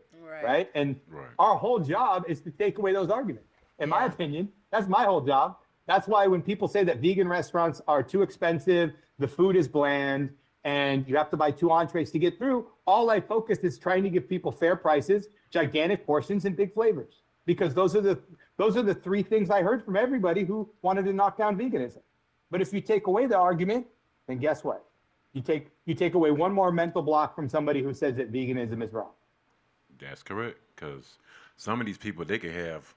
Got a bad heart condition. Still eat hog mugs and chitlins. Just saying. Whoa. He said, whoa. That's one of our little ad-libs here that we use, just to grab people's attention. But I'm glad you stated that, though, because I like to get men to speak to other men, especially men from the plant-based world, because we both know as men, the first thing men want to say is, "Well, I'm gonna lose my muscle mass. I'm gonna get frail. I'm gonna and all this other crazy stuff." If I may ask, how old are you? 47. Okay, looking great. You're looking great. For all the ladies, Scott is married. He's not looking right now for anyone. Stupid. We don't want to get him Trying in to be a trouble. matchmaker to somebody that's married. That's funny. I don't know. That's if I would have said 47 years old restaurant owner Scott. He's from Oceanside, California, and he's single and ready to mingle. Oh I my didn't god. say that. No, but honestly, it was a great time and a great time having you here, Scott. Really wonderful. Your knowledge of the industry and intelligence is greatly appreciated, and it comes through in everything that you say and you do. I guess my only question would be, I did see that outside area for the restaurant. You guys 420 friendly? Oh yeah, Oh, you we're coming. have to be. You have to be. We're gonna be there soon. Well, one of us Okay. is. Okay, I'll drive you to the closest dispensary. I know a good one. Oh man. You Man. just I made don't his smoke. day. I don't smoke though. I want to be clear on that too. Well, yeah, we know, but you made his day, Scott. You made his day. They have nonstop Yeah, I got the flights hookup. into John Wayne Airport. Okay. John Wayne Airport is Orange County for the people who don't know. Uh-oh. We lost him. Oh man. Well, it was time anyways. You made him mad about the Why you keep hitting buttons, I man? didn't hit the button. It left on his own. Did I hit the button? Yes. He got so excited about the marijuana that He's hitting buttons again. Don't hit yeah. buttons. I wasn't trying to do that. Oh, don't hit buttons. You got so excited I about had my the- hand on the. Yeah, you got too excited. He ended it already. Is it time? What time is it? Well, just about it probably was time anyway. Why is it returning the home screen? That's weird. Well, while they're figuring that out, we are still recording. So Yeah, we are. Scott currently did live. mention vegans not getting enough calcium. So I just wanted to share with you guys really quick while we're going through these technical difficulties that you can get calcium from fortified plant milks like soy, almond, oat milk, pea milk, fortified plant yogurt, leafy greens, kale, collard greens, bok choy, turnip greens, broccoli, beans and lentils, calcium set tofu, tahini and sesame seeds, almonds, calcium fortified orange juice, canned beans, and some vegetables can contribute as well. So I just wanted to put that out there for anyone that is suffering from getting enough calcium. Or you can use a supplement as well. You can use a protein powder that has the supplements in it. Not only does it have calcium, but tons of other vitamins and nutrients as well. All right. So we're not able to get Scott back, doesn't look like. Well, thanks to the host and Stick his finger. Funny finger. Funny The finger, host man. and the co-host? we Me? can go back. Hello? No, I was saying thanks to the host for Oh, for messing losing up. Scott. Oh, yeah. Well, we're gonna pivot. We gotta pivot. We gotta keep going, right? Like, if you want some credit for messing this up too, I'll No, give no, you no, no, some. no, no, no, no, no, no. I was trying to get back to the meeting. I don't want any of that credit. Yes. All right. Our wonderful host is going to get all the credit for messing this up. I don't know what that guy's problem is. I think he smokes too much. But All right. I would like to apologize to our last guest, Mr. Scott Steele from Eris Food Company. I hit the wrong button. I mean, I accidentally hit a button, and it lost you on the Google chat. But we were about to wrap everything up. Anyway, it was a great show today. We missed out on Redbird Vegan coming back and Vegan Street Fair, but they are part of both of these guys are part of the Red, Black, and Vegan family, and they will be back in the future. Don't let me forget. Have you had your plants today? First and foremost. Let's not ever forget that. Y'all know here at Red, Black, and Vegan, we are always first and foremost about getting those plants in your system daily, every day. like I've stated before, if you see me eating anything online that's not from a restaurant, and y'all don't see me make it, there is the proprietor of all my meals. And y'all seen me make a few things, but this is who makes 95% of the food that you see me eating. That's not from a restaurant. So if you're wondering, like, man, where you get that from? Or y'all see me eating parfaits in the morning. This is the proprietor of these healthy parfaits that y'all see me eating. Before we do sign off, give us a little insight real quick on your thought process on just making a breakfast parfait. Since this was originally, since we were talking about helping people transition over, and that's one of the things that me and you use for a nice healthy breakfast that provides protein. Well, you want to start off your day with a nutrient-dense meal. So I feel like with a parfait, with the peanut butter or the almond butter, you're going to have your protein. You're going to have fiber. With the yogurt, we just got done talking about calcium. Coconut yogurt. We use coconut-based yogurt as well as almond-based butter. Yogurt. So those are going to provide your calcium. And then I always make sure I add berries. Berries are, that is a antioxidant type food. So, I always include the berries. It's very filling. It provides energy. And you want to start your day off with fiber, a little bit of fat to keep you full for the morning. Cereals, like the fortified cereals, you're going to be hungry within a couple of hours. So you want to have something that's filling. So you want to have a little meal with balance, the fat, the protein. So that's my thought process, and it just tastes good as well. Sometimes I like to put a little chia seeds on top of it as well. So it just tastes good. So that's my thought process. I did want to say that I did find a documentary that I was referring to. It's called Fat, Sick, and Nearly Dead. That's with, Joe Cross. I almost forgot. So Fat, Sick, and Nearly Dead. That documentary came out back in 2010.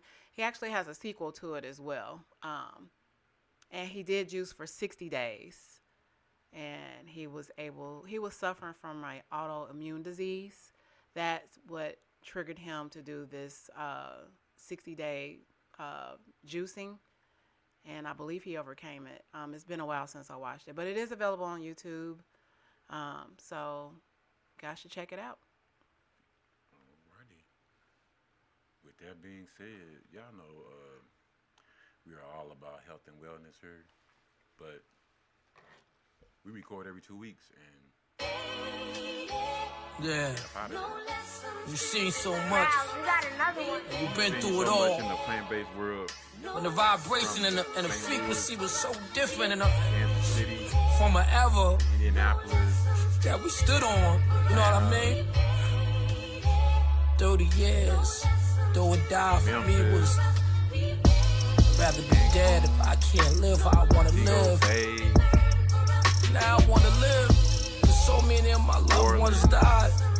Who else gonna carry on tradition?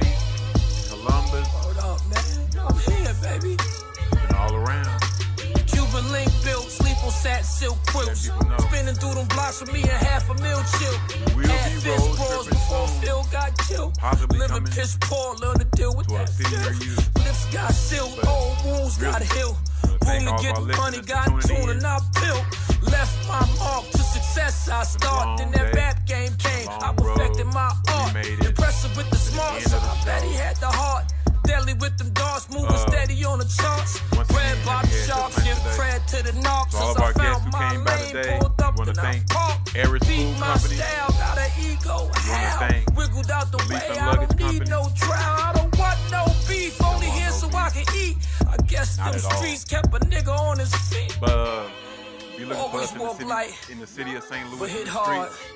just dipping School around. to keep antennas up and stay under the Making radar. sure we finding all the I made it. goodies and food that you can If you're hearing this right now, you made it. to the end. We programmed to keep You it in pushing. No pausing. Never stop. Never give up. Never quit. Respect. Make the day count.